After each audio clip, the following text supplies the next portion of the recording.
Tariffs actually hurt you. When the tariffs went up, my gold sales went down 90%. Damn. So you don't have tabs on your website. Women, men, kids. It's just men. It's just jewelry. Whoever wants to buy it. What's your best selling product? Pure silver handmade chains, right? We launched those 4 months ago and they have completely taken over as the #1 selling products. Both Silver. So is there a code that you have to stand by? We have to import it with codes and it has to be coded saying that it is whatever it is. Where the gray area is China product. I'm not saying you're a jeweler or own a jewelry business, but if you don't know what you're looking at, you will get scammed. Hey guys, we realize a lot of you are coming to the page and enjoying the content, but we see a lot of you still aren't subscribed. And so if you could click that subscribe button, it'll help our channel grow and give you more episodes with a lot of amazing individuals. Welcome back to another episode of Attractive Mindset. And listen, today's guest, my brother, my guy, Marine Corps veteran, Marine. Listen, he is changing the industry when it comes to jewelry, without sounding racist or anything. I think his name is Johnny Dang. That's the guy. Okay. But this is our Johnny Dang. We got Dan in the building. Miami Johnny Dang in the building. Facts. Thanks for the intro, brother. I appreciate that. Absolutely. So for the people who don't know what you do right now, tell them a little bit about yourself. Okay. Yeah. A little bit about myself. You want full history or just what we're doing currently? Just what we're doing currently. All right. What we're doing currently. So Miami Link's been around for 4 years. Mm-hmm. 7-figure business. So we do over 400 orders a month, blowing up. I mean, we don't have celebrities behind us or anything like that. It's full on, veteran owned, me pushing it, growing it from the bottom up. And we sell jewelry to men, specifically to men. Obviously, we do a little bit of women's stuff, but primarily to men. Chains, bracelets, necklaces, earrings. What you got on right now? Okay, yeah. No, you got me blinged up for this. There you go. Now I need some grills. Okay. You make grills? Yeah, I got you, bro. Okay, cool. See, listen, we're gonna get decked out here, but okay, cool. You said 4 years ago, so that puts it in 2021. Yep. 2021. Yep. So we're gonna come back to that because that's right around pandemic time or right close to the ending of it ish.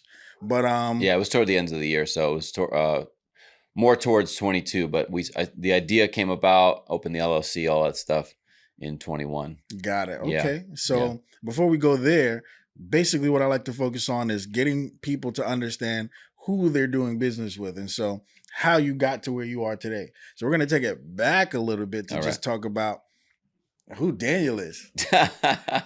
Shoot, man. All right. So long story short, I won't go too crazy because I don't want to be here the whole, we're going to be a 4-hour podcast. Born and raised, well, not born and raised, but lived half my life here in Florida. So born in Hialeah, basically Miami. Yeah. And went all the way up to middle school living here. And then I traveled the country the rest of my life until I joined the Marine Corps. So, went to different high schools, different middle school. I moved, so different middle school. What made you travel? Parents had a traveling job? Yeah, my dad had he worked in flooring, so he moved up the ladder from being an installer all the way up to director, management, owning his own store, owning his own business. So that moved us around the country a lot. Ended up in Missouri before I joined the Marine Corps. And then joined the Marine Corps, went to San Diego. You had any other family members that were part of the military? No, just me. Yeah. So how the hell did that happen? Dude, I mean, you know the story. You want to be the best of the best, right? Yeah. So what do you join? Join the Marine Corps. You're going to join the Army. True. You're going to join the Chair Force. You're going to join the Navy. So with your dad being as successful as he was to be traveling around the United States, what made you not want to take that route and go the military route? Hey, if you're looking for the highest quality of jewelry around online, MiamiLinks.com is where you should go. Check us out. We have Italian-made products and our latest and greatest 999 pure silver handmade chains. Again, check us out, MiamiLinks.com. That's an interesting question. So I think I decided let me go back a little bit. So in middle school, I was actually in the JROTC. right? So that kind of like that started the spark. Got it. It was Army JROTC too, which is interesting. Did that. I was also in the Boy Scouts, so I like, I'm a person that likes structure. You know how to tie knots? I know how to tie knots. Yeah, man. Okay. You want to go do like tie knots right now? I mean, let's if go. I had rope, yeah. Square knots. I mean, what do you want? I don't even know how many type of knots are there. There's a lot. I mean, there's like books of knots. Wow. Yeah. Okay. Yeah. For sure. Actually, I was super good at that. Like, okay, shit. Even though that has no use in life. The one knot that I can't get out and I get super frustrated is like, when you order food from outside and then they like tie the stupid knot on the top of the bag. I just rip the bag. You got to rip the bag, bro. No, but I learned a TikTok hack yesterday where this guy was like, these annoying knots, you like twist the bag and you put tension on it. And literally all he did after was just push it in and it slips out. And I was like, what the fuck is that? Yeah, that makes sense. That makes sense because you twisting the bag closes like the circumference of the twist, right? That makes sense. I mean, it makes sense in my head. So interesting. Yeah. Not world. Fair. I used to. So when I was in the Boy Scouts, I used to carry a rope on my belt. But what is that for? Like, why do they teach you all these knots? That's a good question, man. I mean, living in Florida, I'm into scuba diving, right? So I'm on boats all the time. So when you're on a boat, you tie knots. You tie up the boat, you tie off on the cleat and stuff like that, or you're like tying an anchor or bringing two ropes together. You tie. You literally have the one profession that probably ties the most knots that I know of. Yeah, I mean, outside of that, I don't think there's any real use for it. Outside of maybe like when you have a rope and you need to tie a knot, there's a specific knot for every situation. For example, there's a specific knot for putting two ropes together to use if you're like short and you need a second rope and you're trying to put it together. There's a knot for that, right? I only know one knot, and that is my shoelaces. Yeah. Hey, that's a knot though. It is. Very specific. It is. Yeah. Okay. So now, after you join the Marine Corps, like, what's going through your head? How old did you join? I signed up at 17. Yeah. Wow. I didn't even go to college first. You just No, I didn't go to college first. Straight out of high school. Straight out of high school, man. Literally. What'd your dad think about that? Oh, my parents were super supportive of it. Oh, okay. They were very supportive of it. Actually, my mom was she helped me make the decision of joining the Marine Corps. Because I mean, when you're a kid, you don't know unless you're like really into the military stuff, right? Also we grew up, thinking about the military stuff though, we grew up in the Top Gun age too. You know what I mean? Like Top Gun was like, dude, I want to fly a plane. Yeah, you know what I mean? Like, so a little inspired by that kind of stuff. And then but you went Marine Corps, not Air Force. I know, but they have pilots in the Marine Corps, you know that. Yeah. Not a lot, but just a little bit. Yeah. A few. More MARSOC guys or whatever. I don't know. I don't even know who flies planes. No. They actually have what's that one that the vertical takeoff? They actually have I don't even know what their name is, but so I went to Fort Benning because I'm a tank crewman, and they have the jump school there. Yeah. And so they let some of the tankers sign up to get their jump wing since it's there. And we have the program. We just have to have longer days. Yeah. And I hate heights. Yeah. And I actually went through like the first parts of the program. And then like I did like one buddy jump off of the plane. And I said, absolutely not. I thought you were gonna turn that whole story around and be like, I was afraid of heights and I went through it. No, not one bit. They got me one time. I said I'd never do it again. Oh man. And they were like trying to force me to continue. And I'm like, no. I said, I don't care. I said, NJP, I don't give. I said, I am quitting. It's like, I'm not jumping out of a perfectly good airplane. Yeah. So they took me out of it. But man, I'm jealous, man. I mean, I wish I would have. I mean, I was in radar when I was in the Marine Corps. So I was a radar technician for artillery. And so we were in regiment and we were attached to the artillery battalion. So radar for counter battery, which I don't even know if it exists anymore, to be honest. Yeah, tanks don't exist anymore. Yeah, I know, isn't that crazy? Like technology changes. Yeah, but the government just took all the tanks. Yeah, I'm surprised because maybe not. It's not an amphibious vehicle, so maybe it makes sense. Yeah, I mean, I don't know if I like the government having all the tanks. But the Army still have tanks, right? Yeah. Yeah. Yeah, of course. But it's the Army. Yeah, it's the Army. They don't know what they're doing. It's got a bunch of folios in there. Okay, so now you joined the Marine Corps. Yep. And how long did you do? 5 years. 5. And so what made you want to get out after you did it? Man,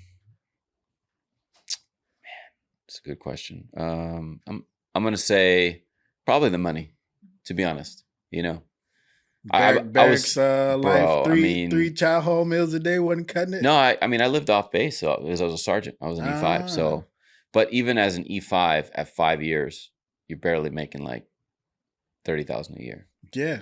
Imagine, and that's with BAH and everything. All that's with everything extra. Imagine us on base. Yeah, all on base. It's probably like less than 20 or something. I mean, it was a big jump for the BAH, right? But yeah, I mean, I think that was the biggest motivator because I was super motivated. I was like hardcore Marine, high and tight and to the right, baby, all the time. You know, I can see you being that way though. Yeah, no. Yeah. Your rack kind of 45-degree perfect. Dude, I did the inspections. I did the field day inspections, bro. And I didn't care what your rank was. You'd fail if you were. I didn't give a. I mean, I failed staff sergeants. They got pissed. They're like, "Why'd you fail my room?" I'm like, "Cause your room's dirty." Like, I don't know who lives in there. Clean that. Oh man, I got so much crap. But anyway, I was super motivated. Like black belt McMap. I was like the color sergeant of the regiment. I volunteered for everything. Jeez. But talking about that though, I didn't get. I only got like. Remember like pistol? Yeah. So not everybody got pistol qualified, but if you're able to, you can do it. So like that was like the only extracurricular thing that I had on my rack. But man, dude, I would have loved some jump wings. I would have done that all day. Or some bubbles, Yeah. Okay. Yeah, no. I mean, yeah, better than where you stationed? Lejeune. Oh yeah. I mean, Lejeune I heard isn't the greatest, but I guarantee it's better than 29 Palms. Oh, for sure, no doubt. Remember, I told you I stayed there for six months. Yeah, no, because that's where 2800 school is. Gotcha. Yeah, no, 29 Palms super miserable. Yep. Tanks miserable, but like they say, best job I ever had. That's what they say. Yeah, well, that's what they say. That's what they say. So we believe it. Yeah, we say it. Yeah.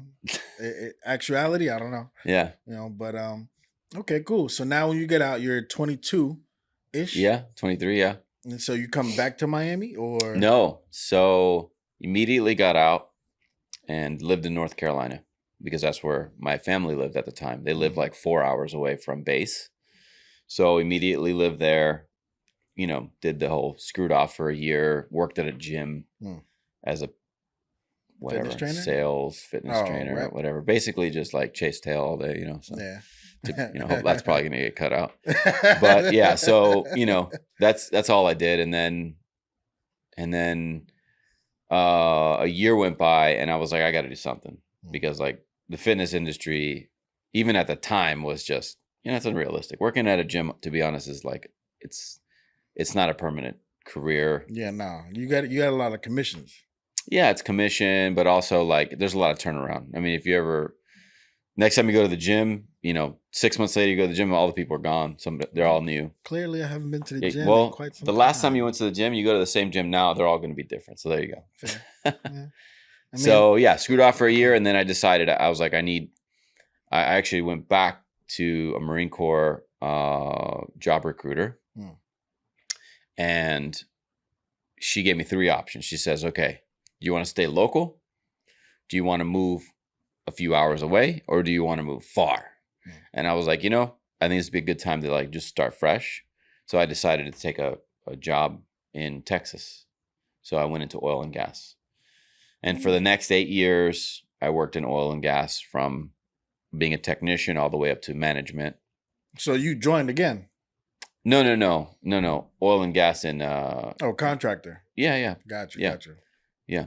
Oh, I thought you said you went to a Marine recruiter. No. Oil and gas in Texas, not in like Saudi Arabia, bro. Gotcha. Okay. Or Iraq or Afghanistan. No. Okay. No. I went to oil and gas in Texas. There's a lot of oil and gas. Actually, so Houston is like the hub for oil and gas. But they service the world. So, if you can, I've been to like South Korea where they build the ships, the drill ships and stuff like that. Traveled a little bit. And then, but a lot of it was domestic. So Oklahoma, Wyoming, and a lot in Texas. Okay. A lot of oil in Texas. Interesting. Yeah. Well, it's these jobs that you never really think about because, like, I don't know. I don't wake up and just be like, yeah, I'm going to do oil and gas today. Right. And so it's just, I feel like there's a lot of opportunities in places that we don't predict. Yeah. Well, I mean, you don't think, a lot of people don't even think about oil and gas is like a multi-leveled, and I'm not going to get too much into the weeds in this, but it's a multi-leveled process. You have like the drilling process where they extract it from the earth. Then there's a processing. They have to process the gas or the oil. And then the end is obviously like distribution. So all those stages have layers of jobs, so. And so you obviously made more money than the gym. No doubt. Yeah. But what made you stop that? So actually I got laid off in 2015. There was the big tank of oil by the barrel and all that stuff. So a lot of people got laid off, and I got laid off. So at that point, I was weird time in my life, but I just decided to, kind of like a midlife crisis. I decided to become a scuba instructor, which I don't regret at all because I've been diving for longer, way before I got instructor certified, quote unquote. I don't know why my mind just took that really dark. I know, man. I was just like, yeah, I'm a scuba instructor. I'm going to dive and maybe never come back up. No, I always come back. I was like, what the fuck? I mean, I have like almost 1,000 dives. I'm still alive. Jeez. So we're doing good. And so, no, that's snorkeling where the little thing comes out. Yeah. Which is actually more stressful than scuba. I'm about to say it looks stressful. It's way stressful. Because you have to you have to stay on the surface. You have to breathe through your mouth. Yeah, well, you still have to breathe through your mouth in scuba, but it's actually like resistant free. There's no resistance. Even though, when you're snorkeling, you're like breathing out of a tube. So it'd be like trying to breathe out of a straw, right? So there's resistance because you have to pull the air through the tube. But when you're scuba diving, you're breathing on a regulator. So it's actually like through your gas tank. To the tank to the tank in the back. It's providing air to you, but it's almost resistant free. So as soon as you inhale, it opens and gives you air, and then you stop, it stops. So, but so became a scuba instructor. So before you even continue that, okay, who the hell says I'm having a midlife crisis? I'm going to be a scuba instructor. Right, I know. Well, I know you don't understand because you're not certified. But if you're certified, you would understand because it's almost like an addiction. It's what do you love to do? Give me like your number one hobby. Beat off. Okay. So you asked. Yeah. Okay. So you love to do that. Would you ever want to give it up? No. No. Yeah, I know. Trust me. I know. No. Okay. So it's the same thing. So like, I really love scuba diving. I never want to give it up. I always want to dive. So I decided that I wanted to share my passion with other people. And the only way to do that outside of diving with people is to teach people to dive. So I love teaching people to dive. Like I know you love mentoring people, right? Yep. It's the same concept. Like I love being in front of people and I love talking to them about it. And when I certify people like see that. They're like, man, you're really passionate about what you do. And I'm like, yeah, I do it for a hobby. It's not like a full-time job, but. So you're not scared of like the ocean? No. You know how much stuff down there, bro? Oh yeah. Well, we don't really know, but yeah. It's like, because I can swim. Yeah. Beyond popular belief. But I can swim. I don't believe you, but. And, I don't like swimming though. I like, if it's in a pool, it's different. Okay. But when we go to the beach or whatever. Yeah. I'm not getting in there. Why? There's just so much unknown factors. But see, when you scuba, you get to see those things. Yeah, I don't want to even see them. But see, that's what I like. I like seeing them. Okay, so if you see a shark coming at you, then love what? It. Nothing, just hang out, man. No, that's insane. I've seen I've never seen a great white, but seeing a great white would be like a dream. A dream? Yeah. You dream about seeing a great white? I've seen a 9-foot hammerhead shark. And it just looked at you? It just swam by me. Did nothing? Nothing. They don't attack humans? I'm still here. I mean, still got all my limbs. You don't have like a harpoon when you go down? No, man. So sharks actually want nothing to do with us. Really? That's why you don't hear about scuba divers getting bit by sharks. I hear regular people get bit by sharks on accident. Yeah, It's an accident. All sharks bite people on accident because they don't know what they're biting. And that's the truth. That's really the truth. Like the last time somebody got eaten, I mean, it's so rare. It's absolutely rare because sharks sense blood, right? They sense the amount of iron you have in your blood. So if let's say you cut your skin and put it in the water, like they're not attracted to our blood because they know it's human blood, right? So how do they make the mistake? Because they can't see. They can't see well. So you just like they're not biting people that are bleeding. They're like if they're like swimming on the beach. If you're swimming, a perfect example, surfers, right? Surfers are on the surface. They sit on their board and hang out on their board and they hang their feet down, right? So sharks attack up and they don't know what they're attacking.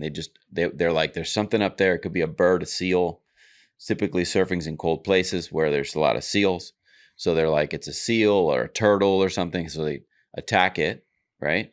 They take a bite and they're like, oh, I don't like this. And then let them go. That's typically what happens. Interesting. Yeah. That's why it's usually a shark bite. It's not like, it ate me. There's not like a bunch of people walking around with like half their bodies missing, but unfortunately, when a shark bites you, it's, it's serious, it's not like a dog biting you. It's like, it's a shark biting you, No, I would never want that. But see, like that's how that feeling that you have right there about sharks is how I feel about surfing. Because like you won't surf? You are shark bait. No, I won't surf. I will not surf.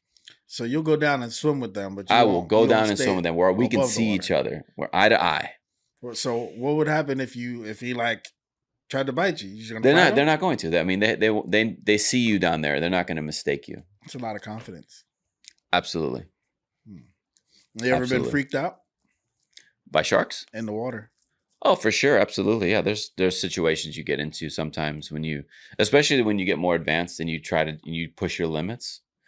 I mean, nothing serious. It's all mental. You just have to like walk yourself through it in your mind and get out of it. You said that way too calm for me. So like, walk us through a situation of you encountering a freak out moment. Like what are you doing? It's mostly in your mind. It's mostly nothing. There's nothing going on. There would be man, I don't even know how to. But isn't it like dark down there? No. It's not dark. No. You can see. Yeah, absolutely. You can see clear as day, man. So you're not going that deep. No, I mean, unless you go diving in the dark at night. I mean, that's different. But yeah, no, definitely not. There's night diving. Yeah, you've done that? Yeah, of course. Now, how far do you go down? It just depends on where the situation is. So, average dives are around 60 feet. That's like normal. 60 feet. It's not that far. 60 feet.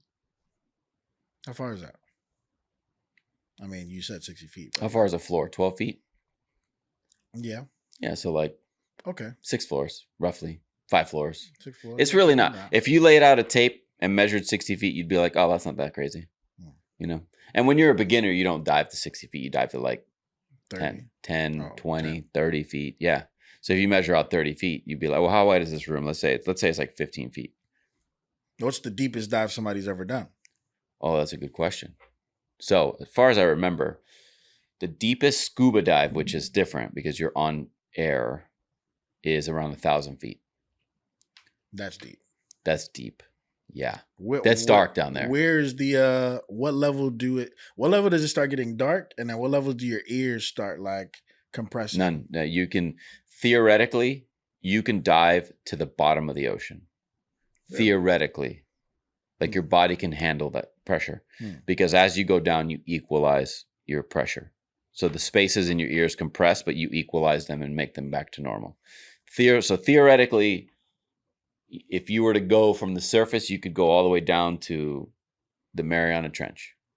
How deep is that? 36,000 feet, I think. 36,000? Yeah. So theoretically, it won't affect you, right? But the problem is that you have to breathe. Yeah. Okay. Unless that movie, you probably saw it since you're into like I probably didn't. Stuff. I probably didn't because they're all no, it's a trash. true story though. Which one? It's the one where they got left. Yeah, the dude got left. I didn't watch it. He like ran out of air, and a bunch of stuff happened on the boat up top, and he was down there for like 20 minutes and maybe longer. And they were like, "Oh man, he's gone." Wait, and, so I didn't watch the movie.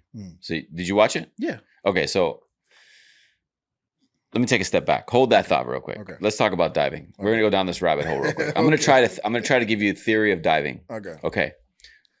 So if you take a bubble from the surface and you take it down, it's gonna shrink, right? Pop?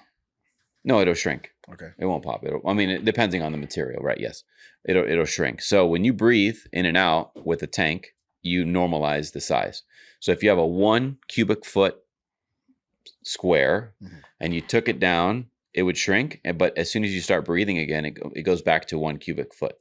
So as you keep going down, it does the same thing. It'll compress, and then you breathe in and compress and keep breathing. Same thing when you come up. If it's 1 cubic foot down and you come up, it's going to expand, but you have to breathe to bring it back to normal. Okay, so that's like the theory of like what happens with pressure as you descend.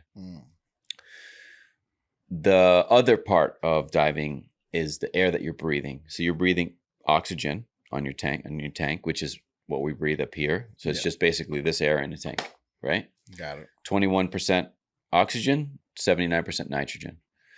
Nitrogen. Yeah. So when you breathe under pressure, the air is actually compressed even more. So I'm just going to make it as basic as possible. So if you're at 33 feet, it's 1 atmosphere. Every single breath is actually two density. So like double the molecules. So it would be like the equivalent of you breathing this, but like in this space, right? So double the molecules. And that continues to multiply as you go down. Okay, so now you'd be like, well, that sounds fine. Just keep breathing as you go down. But the problem is that your body metabolizes oxygen and nitrogen when you breathe. Like even here, you breathe in, it metabolizes it, you breathe out, right? We're made to be living on land. But once we go underwater, there's hydrostatic pressure on your body. Every time you breathe in and you breathe out, your body doesn't metabolize it like on the surface, right?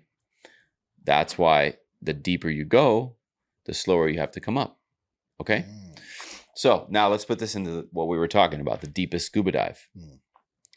Because you have to come up slowly and metabolize the gases that are in your body, it takes time. So depending on how deep you are, you have to calculate how long it's going to take you to come back up, because you can't be like, I'm just going to go down there and come back up, because you get bent, right? And what happens when you get bent is the nitrogen in your body is still in your body. And when you come to the surface and there's no hydrostatic pressure, it bubbles, it boils. So the nitrogen boils in your blood, and you get bubbles in your blood, and it can go to your brain and your heart and all this stuff. Anyway, by the way, crazy. It does sound crazy, but hold on, before you get scared. I'm already scared.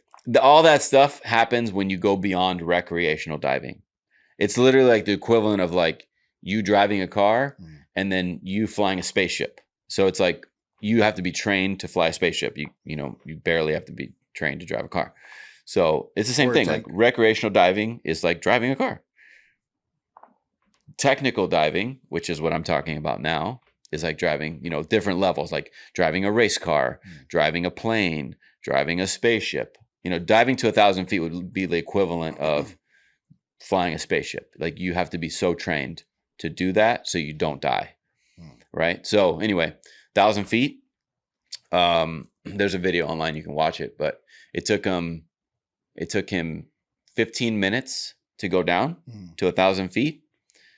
It took him 12 hours to come back up. Holy shit. He had to stop 68 times. And he had enough air for that, though. No, he did not. Ooh. Even trickier. Wow. Yeah. So when you do something like that, again, it's very coordinated. So you had they have a boat full of tanks on the surface, and divers going down and giving him a tank, and he switches the tank and breathes on that air. Also, to make it even more complicated, same thing like driving a race car. You don't just put regular fuel in it. Yeah. You have race fuel. Driving an airplane, you have different jet fuel. Right. So same thing when you dive to those depths, you actually have to mix gases differently. So they usually use like helium. So his voice is high pitched. Yeah. No, for real. Helium, oxygen, nitrogen. It's called trimix. So they use different gases, and there's also like variations of those mixes to get the right percentage so you don't have to be down there for days, So it's super complex, but again, this is like the spectrum over here of like this professional level diver. Now, doing that kind of maneuver to 1,000 feet is super dangerous, because when you do that, you're by yourself. Like there's a point, like divers they're safety divers at all your points on the way down. But there's a point where they're like, hey, this is the last diver and you're on your own. And if we don't see you in like whatever the time is, if we don't see you in 10 minutes, I mean, we're going to hang out for an extra 5, but we're going to basically be like, you're dead, like. They don't have like a thing to pull them back? You can't be pulled back. You get pulled back, you can die. Damn. Yeah, man, it's crazy. So for example, like, let's just say the example, because again, going down to these limits is very dangerous and you have to be trained. I mean, when you're trying to break a world record, there's a point where people are going to be like, all right, well, I mean, 600 feet, I'm going to stop. And the next 400 feet is all you. I'll see you when you get back, So yeah, I mean, it's super coordinated. It's choreographed. Everything's trained. Everything's happening. Do you believe in Atlantis? Oh, I don't know. You never think about these things when you're down there? I don't think about Atlantis. Nah. Mermaid people, siren. Nah. Nothing. Nah. You're not a conspiracy guy? I mean, that's not one that I think about. That's not a conspiracy that I think about. Fair, because there's a lot. That's interesting that came up. I mean, do you think about Atlantis? Yeah. Okay. What do you mean? Yeah. Why don't you want to go look for it? No, because I'm not going in there, first off. Okay. But I watch too many horror movies. Okay. Like, the fact that it's dark alone. Yeah, man. I mean, the ocean's it's an interesting place, man. But didn't they say we've only discovered like... Yeah, like nothing. Like 8% of the ocean or something? I think it's probably less than that. It's probably like 1%. But how is that possible? So we've mapped out like planets and outer space and... Because we can see. Because that's all visual. That's all line of sight. But we have the technology to do that. How do we not have the technology to do that? What's the difference? Well, the thing that they're talking about specifically is the area in the middle, not the bottom and not the top. They're talking about this span that's in here. That's why they say we haven't explored it, because like, yeah, we can map out the ocean floor and we can drive around on a boat and look down for a certain amount of distance. But if you were to, I mean, like I said, the Mariana Trench, right? 30, whatever it is, 36,000 feet deep. Like if you were to go to that spot and look down, you're not going to see the bottom. You're going to see like maybe 100 feet, 200 feet down. And then that's it. 200 feet minus 36,000 feet. You have that whole area that's missing. Yeah. And that's what they're talking about. They don't know what's in that space. Also, things move, right? So for example, sharks, like you said, are you afraid of sharks? Do you see sharks? Well, sharks have to move to survive. Because they have to pass air or water through their gills to survive. They can't sit still. I mean, there's a few sharks that can, nurse sharks and white tip sharks. They can sit at the bottom and they can like breathe. So how do they sleep? They don't. They just move.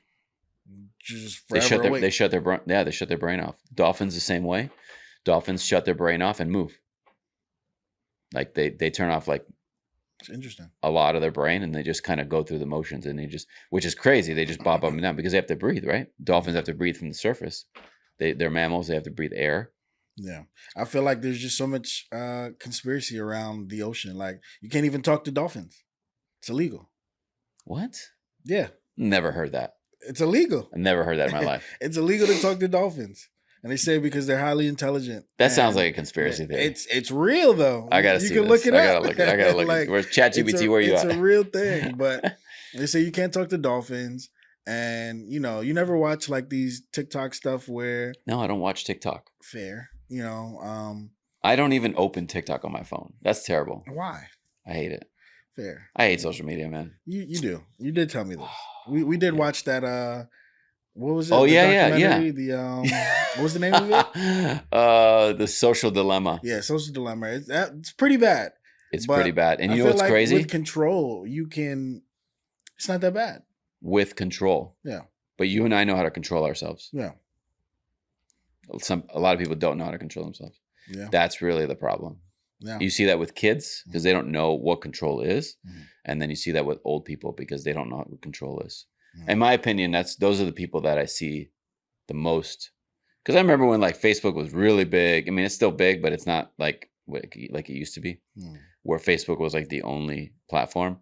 And there were people that like, man, I remember this so funny. And I remember this story.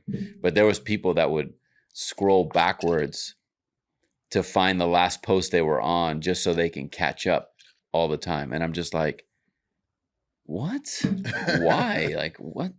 I mean, hey, man, there's probably a lot of people watching this being like, yeah, that's me. I'm like, well, that's not me. No, I mean, I have Facebook. I don't even log in.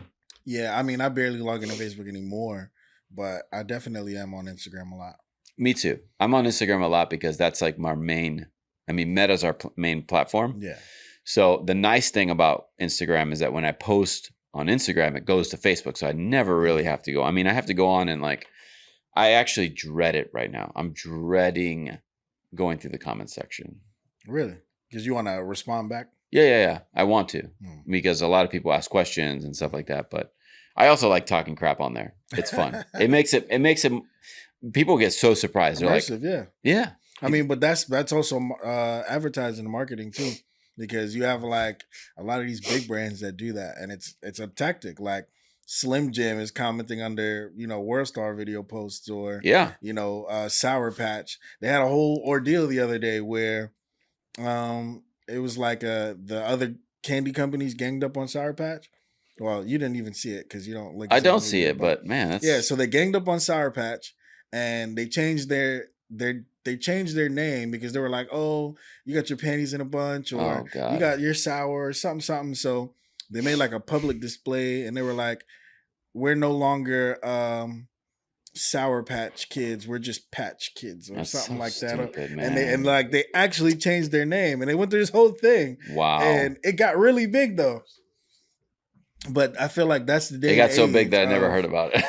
Yeah, but even with that, and it's wild to see because the amount of information that there is in the world, like there's still people who don't know people. There's still people who don't know Trump. There's still people who don't know Grant Cardone. There's still people who don't know like massive figures in this world. And it's like, who's that? Or what's that? I mean, I didn't know to be honest, I really didn't even know who Trump was until he ran presidency the first time. Really? Yeah, I really didn't, man. I'm not into, I like movies, right? That's as far as I go with celebrities. Like if you were like, did you see the movie with this person in it? I'd be like, who? Yeah. Like what? I don't know celebrity names. Yeah. Like I'm not like so in tune. I was more in tune with like music because I used to DJ. I DJ'd for like a long. So then you should know him. Whoa. Trump. Why? That's how I got to know him. Oh, really? Yeah. Oh, I didn't even Everybody put him in a song back in the day. But back in what day? Back in like early 2000s. Oh, see, but I still wouldn't even known. Because like they glorified putting him in songs. Like it was the guy that you put in songs. Like I got Trump money, or money long as Trump, or this and that. Yeah. Everybody put him in I'm being honest. Like I if you were like, do you know Donald Trump? I'd be like, 10 years ago, I'd be like, I don't know. Maybe not 10 years ago because that's relevant. So maybe like, and then his show. Maybe 20 years ago, I'd be like, he was like, you're fired. No, never watched it. Me either, but that was never like a famous line. Yeah. It's just like one of those things where, those stupid little jingles like, call JG Wetworth 877 cash now. Like I've never called them, but I know it. Yeah. He was like that. It See, was I like, didn't even know. I don't really That's know crazy. exactly what he does, Yeah. but I know it's that. I mean, I believe you. I just didn't know him. That's crazy. Fair. Okay, so now fast forwarding towards past the scuba diving stuff. Yeah, we talked about scuba diving for a minute. I mean, you basically just got certified. Pretty much. Yeah. No, I'll never go do the physical part though. So what's interesting about scuba diving is its physics. And I think physics is really interesting. So you like math? Yeah, I'm really good at math. Yeah, I love math. So physics is interesting. So scuba diving is super interesting. What happens to your body when you go underwater, blah, blah, blah, blah. But yeah, so if you ever decide to get scuba certified. You looked way too excited to say that. I won't. All right. Well, if you ever change your mind, what you want. I won't. Then you talk to me about it. I won't. Okay. Not gonna happen. But you're determined, man. Oh, very. I'm just gonna tie your ass up, put you underwater, bro. I'm not scared of the water. Yeah. I'll just pass out. Nah, you won't pass out. Now you got a body on your hands. No, you won't pass out. You're not gonna pass out. You're gonna have air. You're good. But all right. So fast forward. You do the scuba diving stuff. Yep. At what point did you have another job after that, or at what point does jewelry come into the picture? Yep. All right. So so I got certified as an instructor, and then I traveled a little bit. I lived in Florida. I came to Florida, certified people.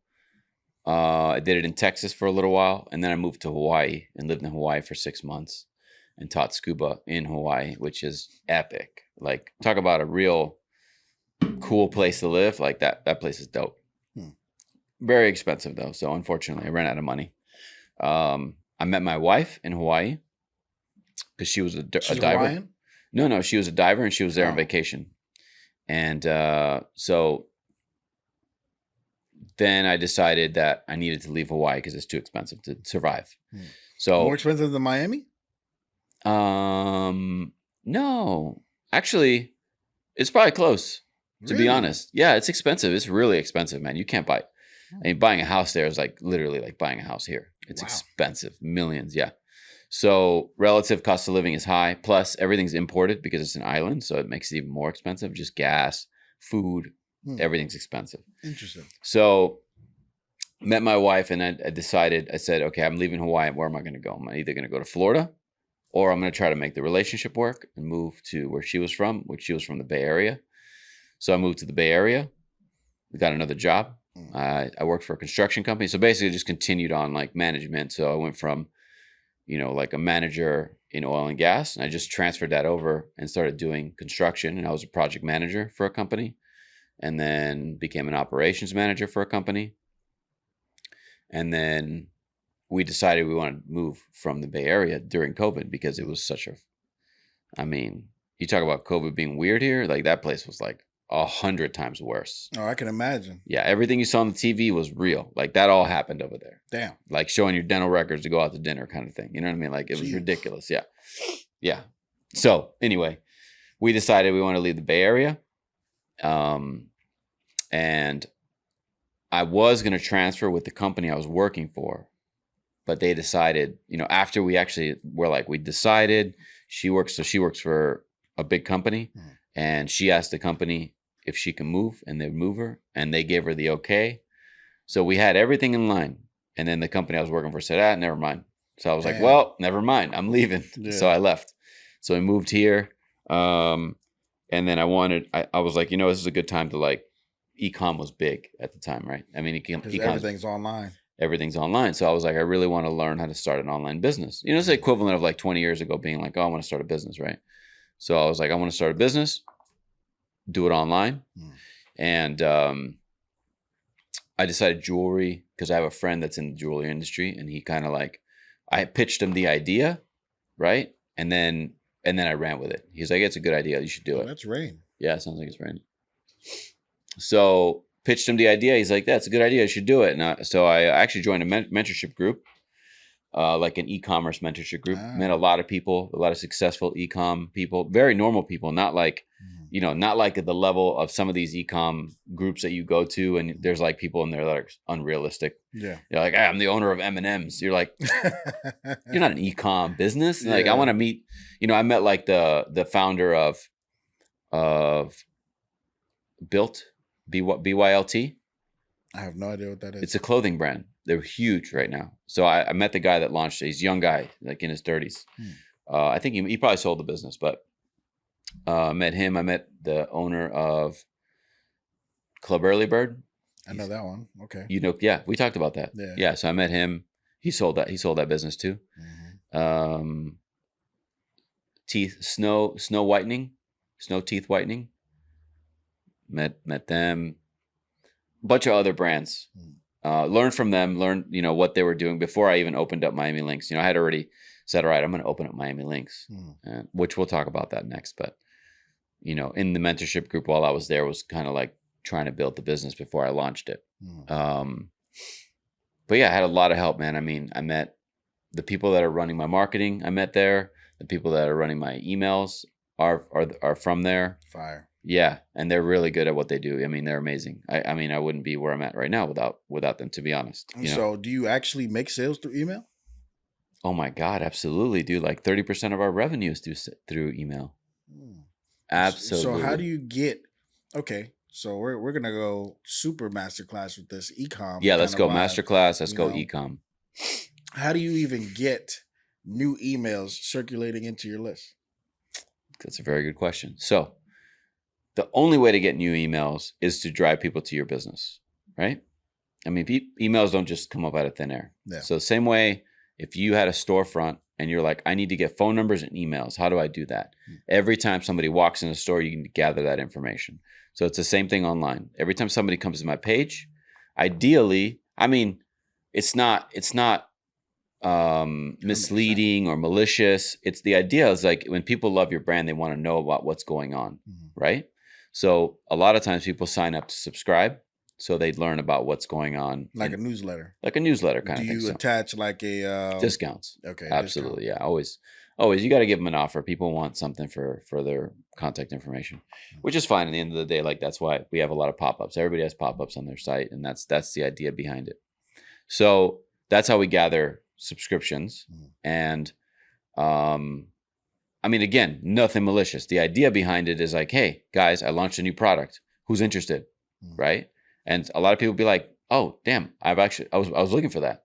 That's what I want. So they order it, right? So that's how you drive new revenue from previous clients. And that strategy works really well. Like I said, 30 to 40% of our revenue is email marketing, which is super important. I mean, I couldn't tell you how important email is. It's insane. Yeah. Interesting. Okay. Yeah. So, but before we even go into more masterclass questions, you know, now that you've taken this e-commerce kind of mentorship kind of thing, you know, getting into the jewelry business, how much does that even cost? It can cost anything. It just depends on what you're selling, right? It really just depends on what you're selling. So, I mean, you could spend, if you own a store and you're selling diamonds and gold, and I mean, you can have hundreds of millions of dollars in your store. Like a physical store. In a physical store. So the nice thing about e-com is I don't have to carry all of it at once. I can carry it in layers. I can be like, I'm going to sell this much and then restock it and then sell it and restock it and then resell it and restock it, right? And then as I get bigger, I can restock more and more and more and have more in inventory, right? Same concept. So in the beginning, you know, I had an order of X amount of dollars, tens of thousands. And then I would say I have like hundreds of thousands in inventory now, right? So you start from like little to big, right? And yeah, I mean, it just, like I said, it just depends on how you want to blow the business up. I mean, I know some of the numbers of like some of my competitors, and they were doing like, they started from the bottom like me and were ordering from suppliers $500 worth of stuff to sell, right? Like starting from the bottom like that. And now they're like multi-million-dollar businesses, you know? So when you say $500 worth of stuff, is that like fake jewelry? Yeah, no, not fake jewelry, but silver. I mean, silver is jewelry. So silver is... So what's considered, because, okay, so educate the online masses. Let's go, baby. What's considered... I was waiting for the question. Fake or real? I'm ready. Okay, so this is just my opinion. I mean, people are going to argue and I mean, that's fine. In the end of the day, what's a precious metal to you? Gold. What else? Silver. What else? Diamond. Metal. Okay. That's a stone. My gun. That's not a precious metal. That's definitely precious. No. Platinum, right? Yeah. Platinum. Okay. Okay. So precious metals are those metals. Mm. Stainless steel is not a precious metal. Mm. Okay. So when I look at jewelry, I say if it's made of gold or silver, platinum's not really used a lot in jewelry, but let's just say platinum, for example. Mm. Those are precious metals. So if it's made out of those metals, it's jewelry. Okay. Mm. Now, unfortunately, we're in an era where jewelry is made of stainless steel. And yes, there can be some quality in stainless steel jewelry. However, if you're asking me value, there's not a lot of value. It's very hard to buy a stainless steel chain and then not throw it away when you're done with it. Right? Silver will last you forever. It'll last you your entire life. Gold will last you your entire life. So when they say things like it'll turn your neck green, what is that? That's stainless steel. Stainless steel does. I mean, some people are going to be like, oh, no, it doesn't, but it actually does. Not all stainless steel. Gold-plated stainless steel typically does. That's where that comes from. Also, things that have like brass in the mixture, a lot of brass or heavy brass or even like copper. If there's a lot of mixture of that, that could cause green skin as well. But that's where that whole term comes from. Got it. And actually, just to solidify that, I've had people send me pictures being like, hey, I bought this from X, Y, and Z, and it turned my neck green. And I say, what? I always do the homework when people message me. And I'd be like, oh, what chain is it? And they'll be like, it's the 10 millimeter. I paid like $200 for it. And I go on that person's site and I go and read what the product is made of. And that just solidifies my theory. It's like, oh, it's stainless steel and it's gold plated in China, whatever, right? And so is there like a code that you have to stand by, almost like the FDA? So when people put out certain food and stuff, like they have to tell you what it's made of. Oh, yes. Whatever. I mean, that's actually, there's some gray area, but I don't go into that gray area. But yes, you should, theoretically you should do that. Plus, a lot of my stuff is imported, and because it's imported, it does actually have to be properly marked. Got it. For example, when I buy silver chains from Italy, which I do, like 90% of our silver chains come from Italy. When I import them, they're stamped with 925. It means it's 92.5% silver, and then whatever the other mixture is. It could be like nickel or whatever the other metal is. And that's just to harden it. It's just to make it stronger. Mm-hmm. When it comes from Italy, we have to import it with codes, and it has to be coded saying that it is whatever it is. So when it's imported, it's coded as silver, a silver product. So now, where the gray area is China products, because you can get gold-plated products that are marked 14 karat. Now, why is that dangerous? Because you get people that will try to sell you a gold chain on OfferUp or on Marketplace that is not real gold. That is like stainless steel with gold plating on it. Damn. And if you are not a seasoned jewelry person, I'm not saying you're a jeweler or own a jewelry business, but if you don't know what you're looking at, you will get scammed. You will 100% get scammed. What's like a good price normally? Because, and I'm going to get into that a little bit later too, but what's like a good price normally for like a nice, solid, average length gold chain? Man, I mean, that's a hard question to answer because it's all about how much it weighs.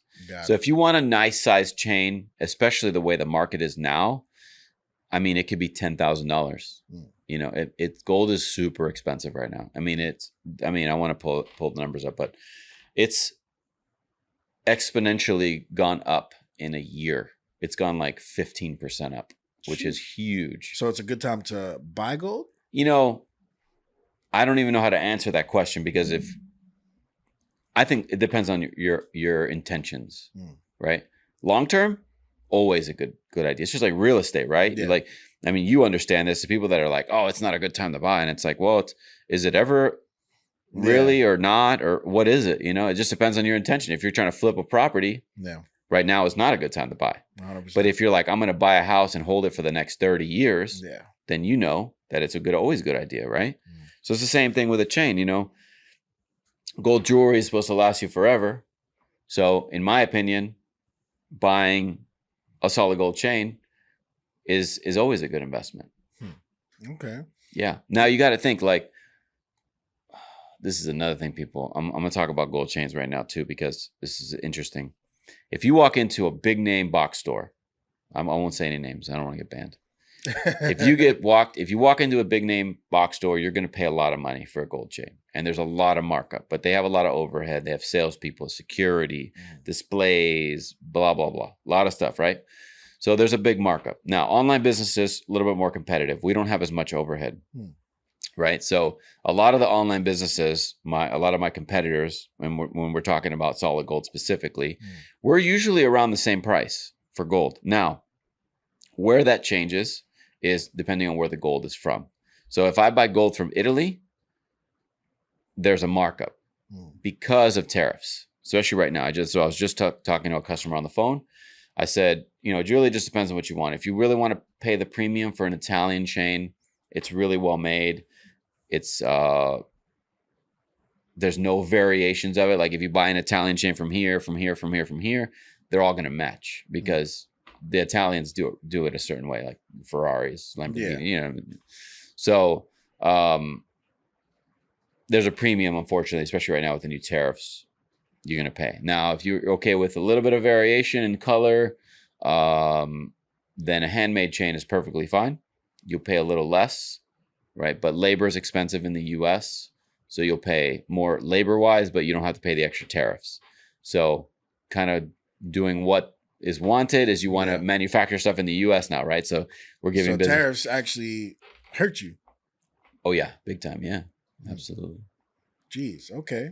Yeah. No, that's you know, because I think you're the first person I've met that was like, yeah, tariffs going up actually really hurt my business. Absolutely. Yeah. Yeah, actually, I'll even be transparent about it. So when the tariffs went up, my gold sales went down 90%. Damn. Yeah. Solid gold sales. Not silver. Silver's still affordable. I had to raise the price on silver because tariffs affect silver too. But it's not as significant as gold. So all of my Italian gold products, where I get them from, I get an extra 10% tariff tax on it. Wow. So I mean, at the end of the day, I'm okay not selling solid gold. It's perfectly fine. In the end of the day, it hurts the consumer because now the people that wanted a gold chain, they're like, oh man, the price went up pretty drastic in a day. So they're, it kind of talked them out of it. They're like, never mind. Yeah, I don't need it that bad. Yeah, I don't need it that bad. And in the end of the day, that brings me to one of our best selling products, plated gold. We sell a very well-made Italian gold-plated product. And the person that's like, you know what, I can't afford a $10,000 chain, which is probably most people, and people that don't have $10,000 should just be like, oh, I'm going to invest $10,000 in gold. Well, you can buy a silver chain that's gold-plated for a fraction of the price. So how much is something like that usually? So if we're comparing apples to apples, a $10,000 chain, you're looking at a $400 chain. Jesus. Yeah. And so why would somebody, other than just, I guess it's one of those things where it's if you buy from Gucci or Louis or whatever, how much it costs to make the shirt, but you're going to get it anyway, or the handbag or the shoes or whatever.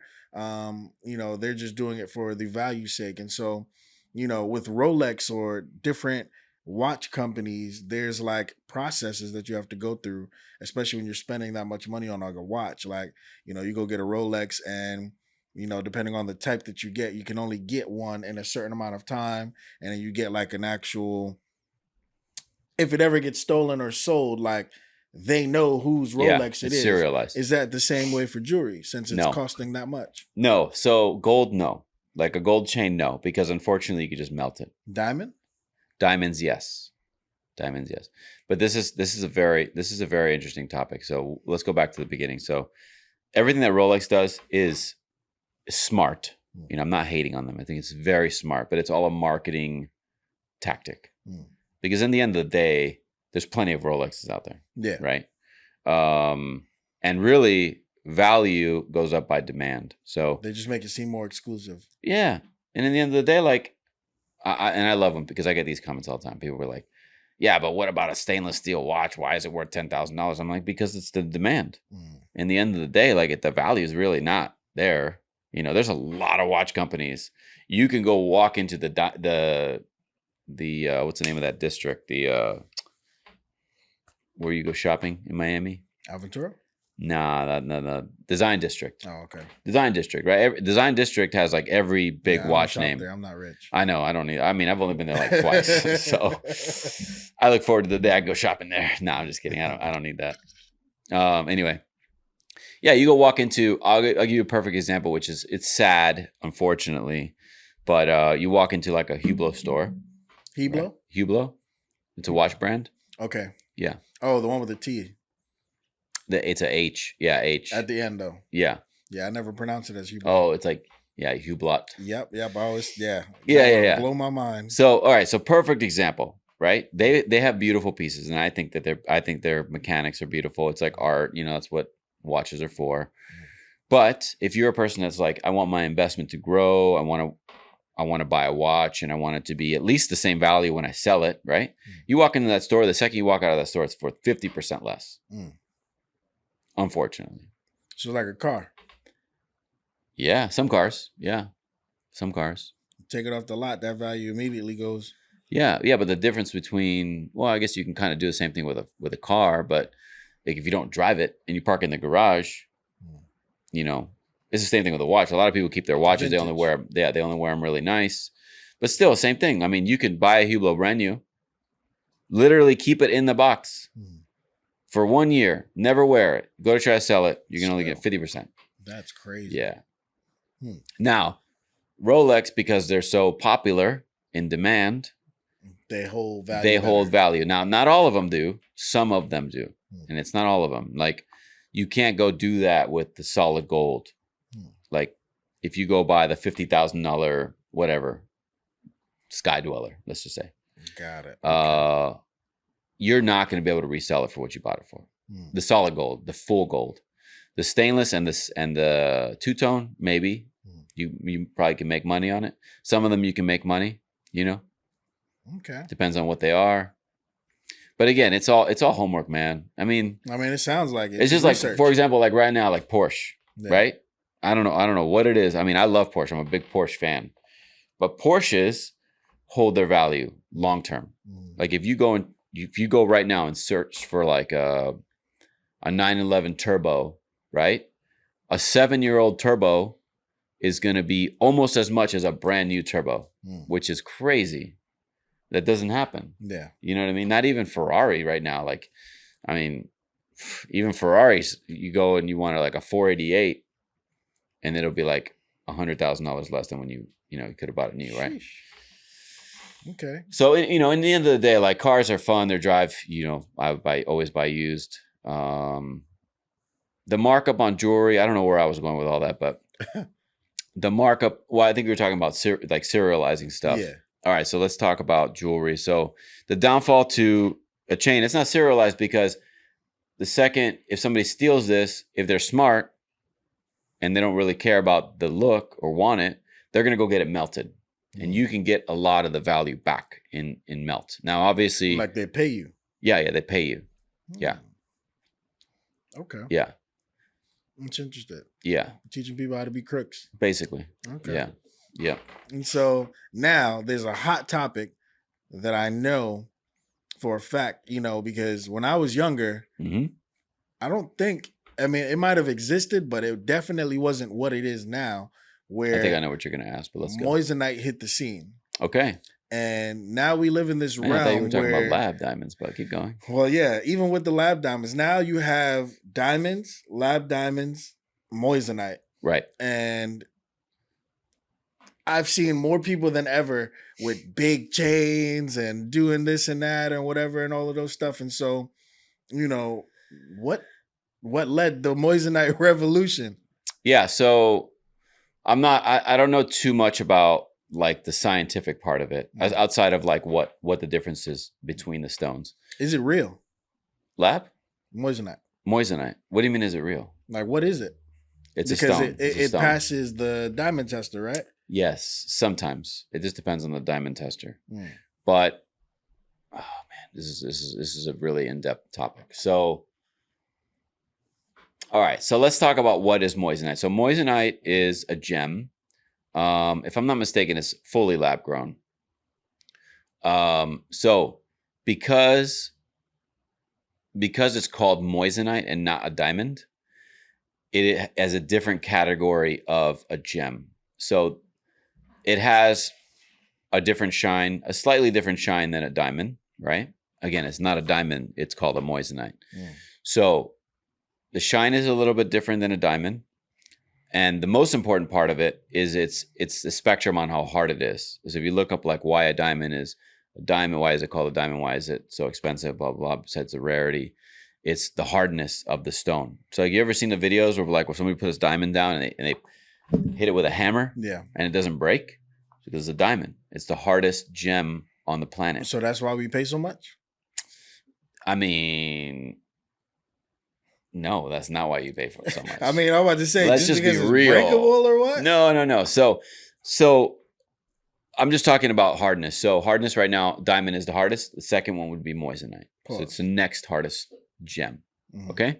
So people like moissanite because it's inexpensive.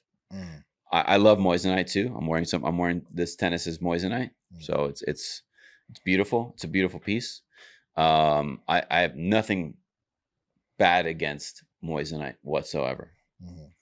Okay, so now why are diamonds so expensive? It's just because they're fake. It's fake. It's all fake. There's probably that some diamond expert out there is gonna watch this video and be like, I can't believe you're saying it's fake. Like, listen, the diamond industry is a scam, is a hardcore scam. That's why I'm all in favor of these lab diamonds, because they're shining the reality of what the diamond industry has done.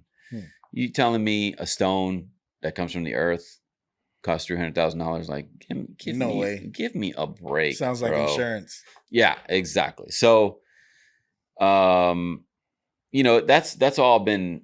This is all over the internet right now too. Very big topic with the lab diamond and the natural diamond market and all this stuff. So since lab diamonds have become such a big thing, it's bringing down the natural market, because people are like, well, why would I pay, let's just say, for example, $10,000 when I could buy the same diamond for $2,000? Yeah. And it's the same thing. Yeah. And I watched a video too recently where a gemologist was like, like watching a lady talk about like what I'm saying right now. But in the end of the day, like, everybody's not a gemologist. So the way, when you explain it that way, the way that I see it is kind of like, but without the negative effect of it, is like food, where you have organic. Yeah, but you're and eating then you have food, exactly you have food. GMO, where they. But a lot of our food is GMO. Food. But again, but food is different, because food we're consuming. Yeah, you're consuming. You don't consume this. Yeah, you don't consume this. So this would be like the equivalent. Here, I'll give you a good example. What's your favorite car? Audi, okay. R8? Yep. Okay. Let's say I had an R8, brand new, 2026, next year's model. Might not see me again. Wait, hold on. If you let me drive it. Yeah, hold on. I got two of them, one here, one here. And I say, this one was built in Germany, right? By Audi, okay? Well, we made a copy of this one. This is GMO over here. Everything is the same to the bolt. Everything, horsepower, interior, leather.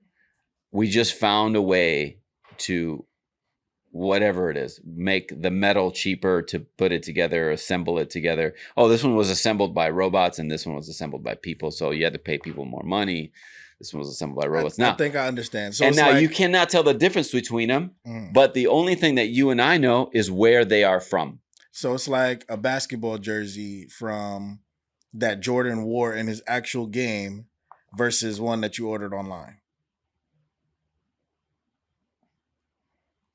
I just messed your head up. Yeah. No, I'm trying to make sure it's apples to apples. So because it's the same jersey, Same number, same build, same color, same everything, except Jordan actually wore this one, and so this one costs a lot more.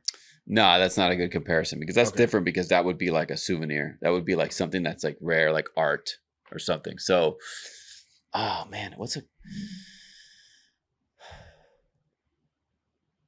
So like, yeah. I mean, the car thing I think is a good one to relate to because really what I'm trying to get at is the only thing that's different about the two cars, the only thing that's different about the two cars is where it came from. Same thing with the jersey. Okay. All right, let's use the jersey. Yeah. So where it came from is the only thing that's different. Outside of where it started, everything else is the same. So that's lab diamond in theory. Okay. Where it came from is the only thing that's different. Now again, a gemologist might be like, well, some of the impurities inside it are different because it was designed in a lab versus coming from the earth. I'm like, cool, that's great. However, 99% of us can look at a lab diamond and look at a natural diamond and be like, I can't tell what the difference is whatsoever. And this goes as far as like 50-year jewelers with a microscope cannot look at it and say, I know that this is a lab diamond. They can't tell. Can you do that with moissanite though? Yes, they can do that. They can do that with moissanite. Yeah. I think I think it has to do with the refraction rate or the hue of the refraction, like the color of it. I think they can tell. That's outside of that, and the weight. Is there such thing as weight. Like moissanite, like rings and stuff? Absolutely. Oh yeah, it's a very popular thing. But again, now you're talking about engagement rings? Yeah. Okay, so that's a good topic, because if you know that traditionally a diamond ring is like what you do, right? Yeah. You can still stay in that tradition with a lab diamond, right? Now, when you go into a moissanite, you might get a little backlash from the person. If they can tell. If they can tell, right? If they can tell. But I mean, so again, talking about moissanite, it's like moissanite's like a step up from CZ, right? So you wouldn't buy a CZ ring, or you wouldn't buy like a crystal ring. You'd buy you want it to have a little bit of value. And most importantly, like if you were to put a moissanite down and hit it with a hammer, it will break. Not to say who's going to do that. Who's going to do that, right? Yeah, exactly. You're just an asshole. Exactly. Like, why would you do that? So the weight of a diamond and the weight of a moissanite are not equivalent. Yeah. Okay. Moissanite, I don't have anything in front of me to look. So what's the biggest difference outside of like obviously marketing, between like a mall kiosk and K Jewelers in the mall? What's my difference? No, what's the difference? Like, a lot of people shun the kiosks because they're kiosks, they're small. Yeah. But I've always thought of it as like, oh, well, they're just a small business that's not as big as K Jewelers, K totally. Jewelers or whatever. Mean, unfortunately, again, I'm not hating on any jewelry stores because they all have niches, right? Like I can walk into certain jewelry stores and be like, I can't get that because, whatever, they have the connections or whatever. Maybe they make it in-house or their skills or whatever it is. Now, that's not really true because I can make anything. But so the difference typically between the kiosk and a store is the quality, right? There is levels of quality, for example, in a silver chain. And there's plenty of people online reviewing products that are from China versus from Mexico versus from Italy versus from the US, right? And they're comparing them, and you can see the difference in qualities. So like I said, in my opinion, Italian jewelry is like very, very up there. Yeah, it's very up there. So who's the top three? I mean, is China even in that running? I don't think so, dude, to be honest. Yeah, I don't think so. Italy. And believe it or not, I think even India has really good jewelry too. Really? Yeah. So, I mean, I would say, the US can have good jewelry as well. But as far as like specifics, like chains, I've seen Chinese chains. I've seen Indian, like from India, and I'm talking specifically about Miami Cubans. And I've seen US made. But US can be different because the Italians are big factories. Yeah. They're like, it's like Ferrari. It's like a factory. Yeah. It's not like John making Cuban chains in Miami. Yeah. You know, it's like, it's a big place that's supplying all over the world. So they have to be good, right? So that's why I like Italy stuff. Now, the US, you have to kind of like test different manufacturers to find a good one. And I have a very, very good one. In the US. In the US, yeah. And we make our so our 999 chains, the ones I was telling you about the other day. They're pure silver. Like there's no other metal mixed into them except for the clasp. There's a little bit of we had to make the clasp harder because we don't want it to break on people. So but the rest of the chain is pure silver, and it's made by hand, fully by hand, like twisted, filed, you know, polished, buffed, all the whole step from top to bottom is all handmade. So, but if you go to Miami, there's a lot of people that might be able to do that, right?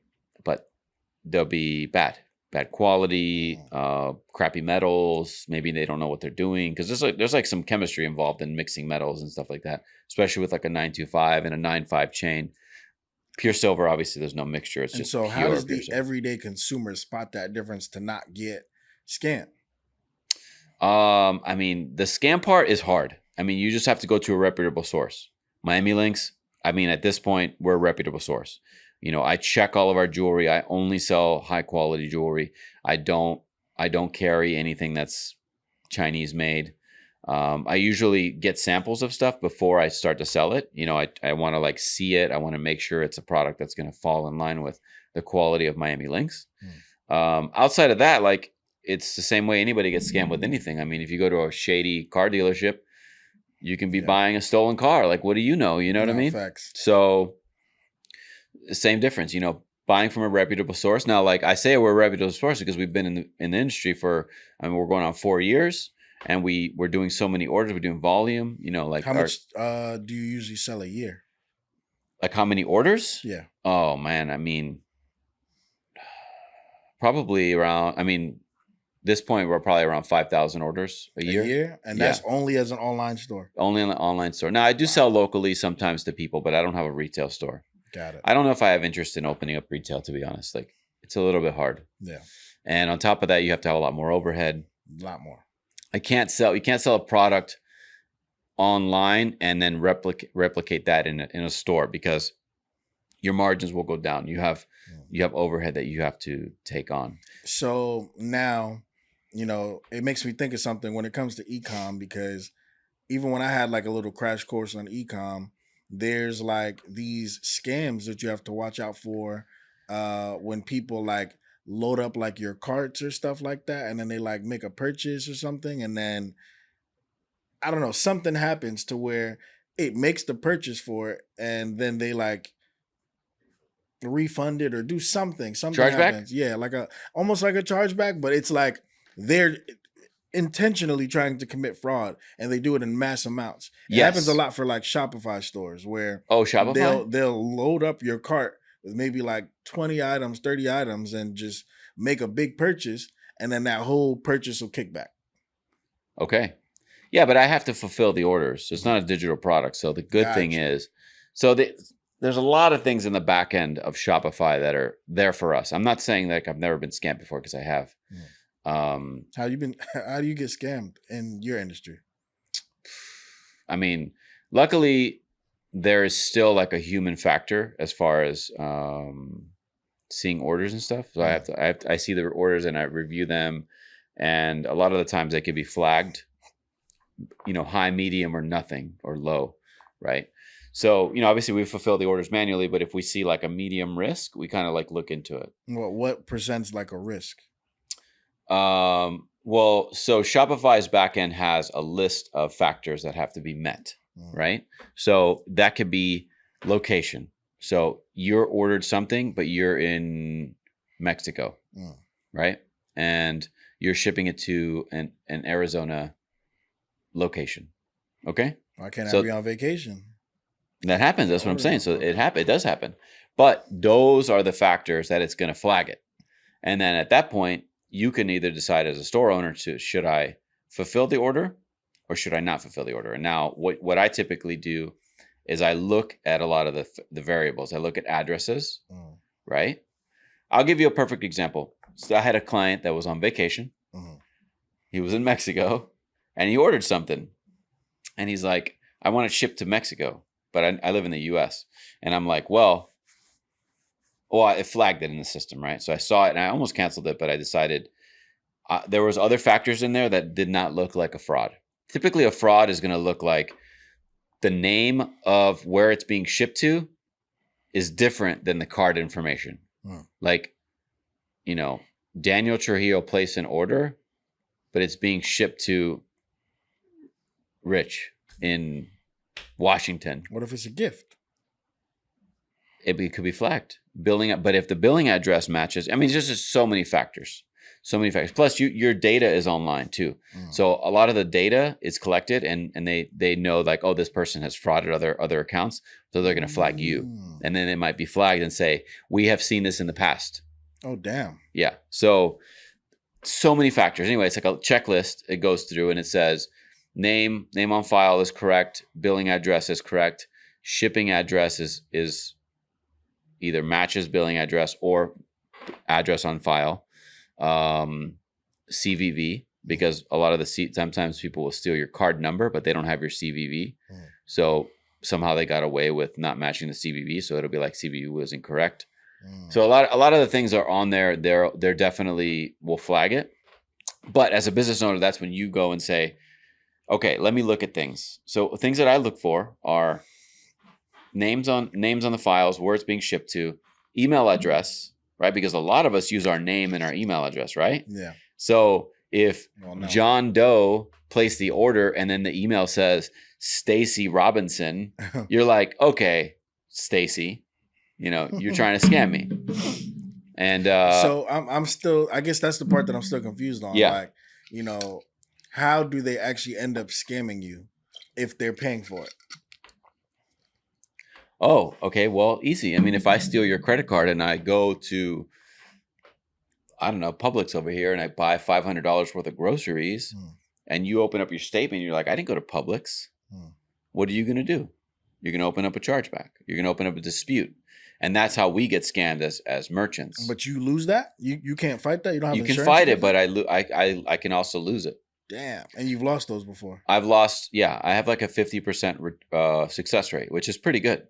Yeah, 50% is really good. It's really good. Yeah, because a lot of people lose mostly all of them, and it sucks. But I've gotten, I also don't get chargebacks all the time. It's not good to get chargebacks. Yeah, no, not that means you have a poor security system. Yeah. And people know that you have, that you have a poor security system. So they're selling your information on the dark web, and they're like, hey, go buy from this site, and you can like blah, blah, blah, blah, blah. So, and that's what happens is people get hit hard when you have bad security, and you'll just get a bunch of fraud orders, Sheesh. So there's but there's also a lot of things you can do. Also, I try to keep super high ticket items off the website, and I do those in person or by phone calls or by emails and stuff like that. Show them so that they know, like, hey, we do have high ticket items, but if you, I had somebody think that I was trying to scam them, and I just screenshotted our year's revenue and sent it to them.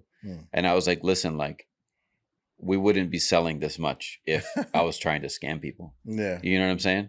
What'd they say to that? He was like, okay. Look, we have, you're always going to be skeptical because it's online. Yeah. So there's nothing I can do to help you there outside of like give you the data to help make you feel better. Like I have reviews. They're real reviews. They're verified reviews.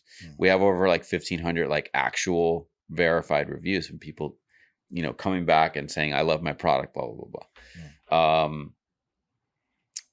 We have rankings. We're like a top Google store. Like we have like a symbol on our Google store that says top ranked store, meaning that like everything that we do and have been doing, Google is happy with, and they know that we're real, and they present it like that. Okay. What else? And then outside of that, as a consumer, you're a lot more protected than a merchant, unfortunately. Yeah, no, 100%. I've been hit with some chargebacks, like hefty ones where I literally have text messages, like, documents signed or whatever. And they're like, Yeah. they're going to get it anyway. And I'm like, and I've ran into crazy one to of me. those, man. I ran into one of those and I was Crazy so to me. upset. I mean, that was like, actually, it was, I'll tell you, it was $4,000. 4,000, nothing. It's crazy, but like enough to hurt my ego, right? It's enough to hurt my ego. And I did the same thing, man. I had signatures, I had pictures, emails, everything, right? After that, I like, I was like, you know what? I'm going to rewrite my terms of use page, my refund policy, my return policy, everything. I rewrote everything because I wanted to seal it even more. Because I feel like that's why I win a lot of them, is because everything on there is tight. But again, sometimes these credit card companies will just side with the customer. That's crazy. At the end of the day, and I don't think it's fair. Like if I got scammed and somebody else got scammed, like I'm losing money too. Like I think we should split it. In some situations. No, 100%. I had that situation specifically. I really don't know how I don't know what happened because I don't really know the truth behind the matter.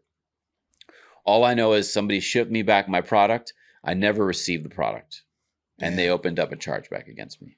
Wow. Even though I told them in an email that you are responsible for ensuring the product that you ship to me. So if something does happen in the transit, we're not responsible for it, right? I still got charged back and I lost. Wow. So you think they kept it? More than likely, yeah. Wow. That's just my opinion. Do I really know? I don't know. Maybe it got switched out. Maybe it got switched out in transit. Somebody, it was so obvious that it was a scam that I was surprised when I lost. Damn. I was so surprised. I'm telling you. You got to go door knocking. Bro, I wanted to go. It was in Canada. It was in Canada. I want to go door knocking. Hop, skip, and a jump. Yeah. Rip it off their neck, man. I'd be like, yeah, it's a nice chain. Scam artist. Canadians. Okay, so now you being a purely online business, but not also being into social media like that, do you feel like your business still has a lot of room to grow, but also with the kind of business that you have where I don't want to say rely, but you definitely bank more, almost like a Johnny Dang, because he's selling the same stuff you're selling, probably has access to a little more because of popularity. Yeah. But, I want to bring up the situation with Cracker Barrel. Right? I actually don't know the full story of Cracker Barrel. So Cracker Barrel didn't really do anything. They literally changed their logo to be more modern and fit the times. Okay. Because they hadn't changed it in like 20-something years. Uh-huh. The internet completely dragged them for it. Like I'm absolutely through the dirt. Like, why would y'all change it? It doesn't even look racist anymore. We actually kind of liked it when it looked racist. Like completely dragged them so much that they lost billions in stock because it dropped down, and they lost a lot of customers and clientele going into the actual store just from the internet just making them a meme. And so you being an online business that deals with people have to say XYZ. Yeah. Do you ever have that kind of fear or outlet, and do you have something to combat that? No, I don't have any of that fear. I don't have any of that fear because I'm transparent with our business. Like I tell people, the information's on the site. Like I'm not hiding anything, and there are a lot of businesses that do hide information, like materials, for example. I'll give you a perfect example of I can't even think of the name anyway, but when you go into like the material section of like the product, it should tell you exactly what it's made of, right? Pretty fair. Yeah. There are companies out there that use terminology like premium materials. And you're like, well, what is that? Like, what is premium? Can you please elaborate on what a premium material is? Is it made of velvet? Like, what is this made of? So we don't do that. We do tell people exactly what it's made of. And in multiple places too. The problem is people don't read, and that's so unfortunate. When I buy something online, I try to read everything about it. Yeah. Because I want to make sure it's exactly what I want to buy. No, 100%. So, I'm not worried about that, because if somebody was like, "Oh, well, you didn't tell me," I'd be like, "Well, you didn't read it. It's right there." Like what I'm so transparent. And even if you ask me, if you go on the messenger either and somebody answers, they're not going to lie to you. They're going to tell you, they're going to be like, yeah, it's made of this and it has this and it's this purity and so on and so forth. And it's made like this. Like we don't hide anything. I mean, there's so many brands out there that they're just not transparent. It's crazy to me. It's crazy. But they get backlash, like they get backlash online. No, they definitely do. I mean, and in the end of the day, the truth of the matter is you're not going to make everybody happy. No, 100%. When you change something, not everybody likes it, man. So with you even saying that, do you have a target audience? I mean, men. That is as far as the target goes, because I've been on the phone with 85-year-old men buying a chain, and I've had 19-year-old men buying a chain. So the spectrum is wide. Now, obviously, we have a range, right? Like I would say like 25 to 45 is our target range, but we go way beyond that. I mean, I'm not lying. Like I've been on the phone with people that don't know how to use the website, and they call me so they can place their order over the phone. I take their credit card over the phone and I place the order on the site for them, like that far. You know what I mean? So there's no limit, man. I mean, women buy our products for themselves, and there's nothing wrong with that. I mean, there's one of the reviews of our new silver chains that we launched. One of the reviews on the on the 10 millimeter, the bigger chain, is a girl, a woman, and she's wearing the chain, and she put a picture of herself on it. And I'm like, that's awesome. And so you don't have like, tabs on your website, women, men, kids. It's just men. It's just jewelry. Whoever wants to buy it. I categorize everything in gold, silver, solid gold, Is iced. there really a difference for the genders? No. I mean, some products, yes. Like fancy jewelry, maybe like where there's shapes of like flowers and stuff like that. But then again, whatever, man. I mean, people are wearing those Clover, Van Cleef. Okay, yeah. And they have like the emeralds. It's a clover leaf. Yeah. I think it looks super feminine, but there's guys wearing it. But hey, it is what it is, man. I'm wearing a tennis brace. I'm wearing a tennis necklace. That's considered for women? I mean, not in today's day and age. But yes, originally, more women were wearing tennis necklaces than men. Tennis bracelets, tennis necklaces. It was more of a woman thing, And so, do you also provide, I don't know what the name of them is, essential stones? Or birthstones?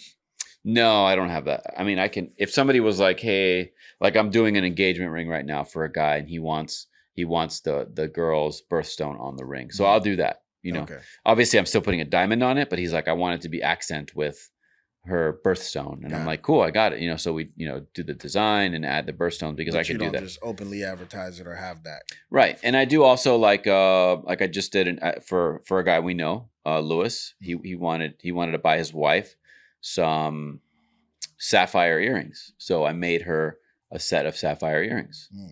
And they came out really nice. I bought some really good quality lab sapphire. Nice blue, like almost as blue as that wall color, even though that's really dark and black, but like that blue I was mixing right there. Yeah. But came out really nice. We set them in gold. But yeah, I mean, it's limitless as far as stones go, but I don't have anything on the site as far as that. Got it. Okay. Actually, even the earrings you're wearing are not even on the site, man. Really? Yep. I should put them up, but. And so now I have two last questions. First one is, what's your best selling product? Like, what do people literally come to you buy the most? Okay. So if you asked me that question 6 months ago, it'd be different than today. Okay. And I'll tell you why. So we were known for Italian manufactured products. Like we buy, and it was even on my main page. I talked a lot about being like, we only sell Italian products. Okay. Let me take a step back real quick. When I first launched the business, my idea behind it, obviously being like very patriotic and a Marine, I wanted to do a U.S. style company, like U.S. made, but it's very hard to get into that industry. So anyway, I ended up going into Italian, and so our number one seller was our 7 millimeter gold Miami Cuban chain. Okay, that was our number one selling chain. Not gold plated. Gold plated. Okay. Yeah. And actually, just to expand on that a little bit, the 7mm was our number one selling size in silver, in gold plated, and in solid gold across the board. Best selling size because it's a good everyday wear. It's it's like I'm not wearing I'm wearing a pretty big chain right now, but it would be a little bit bigger than this tennis. This tennis is a 4mm, so almost double. Okay. Yo, what's going on? This is YC of Option Snipers University. Listen, are you somebody that's an entrepreneur? You're near retirement. You are out of college. Listen, if you're somebody that wants to learn how to multiply money with money, you definitely want to join us at Option Snipers University. So go ahead and check us out at www.optionsnipersuniversity, and we'll get you situated. Okay, now fast forward to today. Okay, so we launched some new chains 4 months ago. And I was talking about earlier, like the pure silver handmade chains, right? We launched those 4 months ago, and they have completely taken over as the number one selling products. Both of them. Silver. Yeah. I don't feel like I see people wear silver a lot. People do wear silver, man. Yeah. People wear white gold, right? White gold looks identical to silver. Wow. Yeah.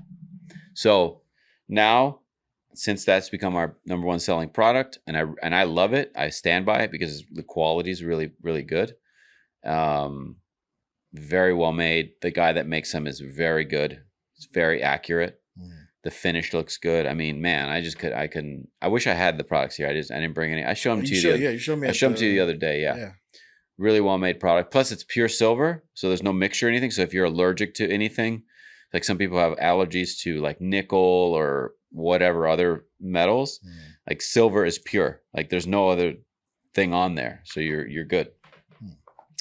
Yeah, so I'm gonna expand on that line more. I literally launched it 4 months ago with 2 chains, an 8mm and a 10mm, and they have become our number one seller. So I'm like, people really like it, so people want more of it. So I'm gonna try to gain some other sizes. So I already have like 12mm being made, a 15mm, and then I made an 18mm custom for a guy.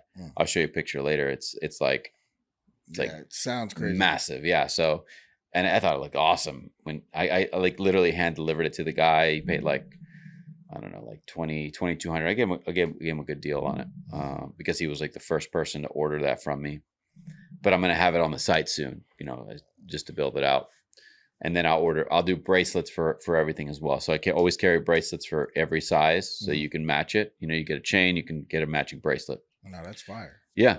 Okay. And now I guess it's like 2 questions left, but the first part of that is with other places that offer, maintenance, do you offer that as well? Maintenance. Yeah, because like you talking about like if I buy something from Jared, they'll maintain it forever. Yeah, maintain it, but like if something cracks on it, or you want to repair it or clean it. Yeah, so totally. I mean, we're a small business, so at this point, it's fair game. Like solid gold, lifetime warranty.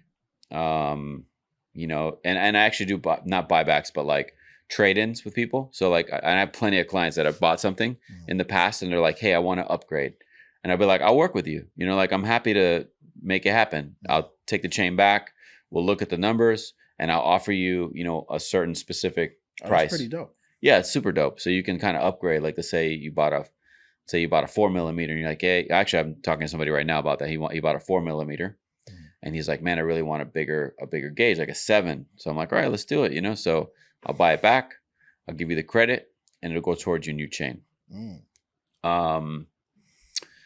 So lifetime on that. On the silver, I'm still kind of figuring out where I want to go with it. Okay. I'm willing to lifetime warranty silver because it's silver and there's nothing that's going to happen. Now, if something breaks because somebody yanked it, like I'm not going to replace it.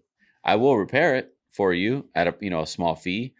Obviously, I have a lot of connections. I have jewelers that will work with me, and they won't charge us a lot of money. And I don't need to make profit on repairs. I do it all the time when people are like, "Hey, my clasp broke, and it's outside of the 30-day window. Can you help me out?" I'm like, "Yeah, no problem. You just send it back. We'll get it fixed, and we'll give it back to you." So, but yeah, I mean, we're a small business, so I work with people. I've even gone beyond the 30 days return policy with people. I do charge a fee. If it's beyond the 30 days, I charge a fee for the inside of the 30 days because obviously there's cost involved in processing something and shipping it and all that stuff that goes in with that. But like over 30 days, you know, we might do like store credit or exchange it for free. I don't know. It just depends. It just depends on how serious the situation is, you know? Okay. All But right. I will say, you know, a lot of people demand a lot for small things, man. I mean, there's people that are like, hey, I've been wearing my chain for 2 years and it faded. And I'm like, okay. Like, I want to exchange it for a new one. I'm like, no, that's not how it works. I will take it back and give you a credit for it. That's something that I do that not a lot of companies, most companies will be like, it's outside of the window. We don't want anything to do with you, right? But me, I will exchange something and give you credit for what you purchased to a certain extent. Now, the idea behind that is typically whatever you bought from me, because it's made of a precious metal, I can take it back to, I can ship it back to Italy and they'll make it new again. You know, worst case scenario, they melt it and make it something, but 90% of the time they can literally like buff it, polish it, make it brand new and ship it back to me and I put it back in the drawer. Wow. So as long as I'm not losing money, because that's the idea behind a business, not to lose money, right? I will give you some sort of credit for the product that you have for a new product. No, that's pretty dope. That's super dope. Yeah. Yeah. And again, most of my competitors will not do I've that. never heard of that. Ever. They will not do that. And They'll be like, go ahead, go screw yourself. You know, now as a last point, you know, do you have any upsells? Do you do things in like bundles or like, you know, packages? Because not a little bit. Okay. We do have like post-purchase checkouts. So we do give offers to people when they're buying something, you know, when they're checking out, we give them an offer to add something else to the cart. But talking about from an e-commerce standpoint, usually you do that when you want to raise your AOV, right? So AOV is average order value. Yep.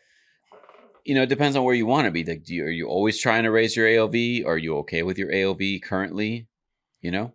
So, yeah, I mean, we have them built in. Let's just say we have them built in. We have good offers. We do. I mean, again, we're giving people good deals on the post-purchase offers. And do you buy into like the Black Friday kind of thing? Always, like, you have to. Yeah. You know, do you make drastic changes, or are you one of those people that like, yeah, they don't know the price anyway, so I'm gonna bump it up and then just say it's 30% off or something? I mean, I always go through the numbers pre-Black Friday. Not to say I raise the numbers, but I always go and look at my cost and make sure that we're not going to lose. Because obviously Black Friday is big mass amount of orders, right? Yeah. And this year will be like our biggest year because obviously we're silver. Yeah, well, no, because of where we're at, right? You know, we're doing every year we've exponentially grown. Right. So this year will be our biggest year. Next year will be our biggest year. Gotcha. Next year will be. So this year being our biggest year, again, I always go through the numbers pre-Black Friday and I make sure that the sale makes sense. I'm not going to like sell products at cost. That makes absolutely no sense. So, but I want to make sure the offer's good. Right. So again, making sure the back end numbers are right, making sure the deal is nice, making sure people are getting a nice sale, because a lot of the times Black Friday is the biggest sale of the year.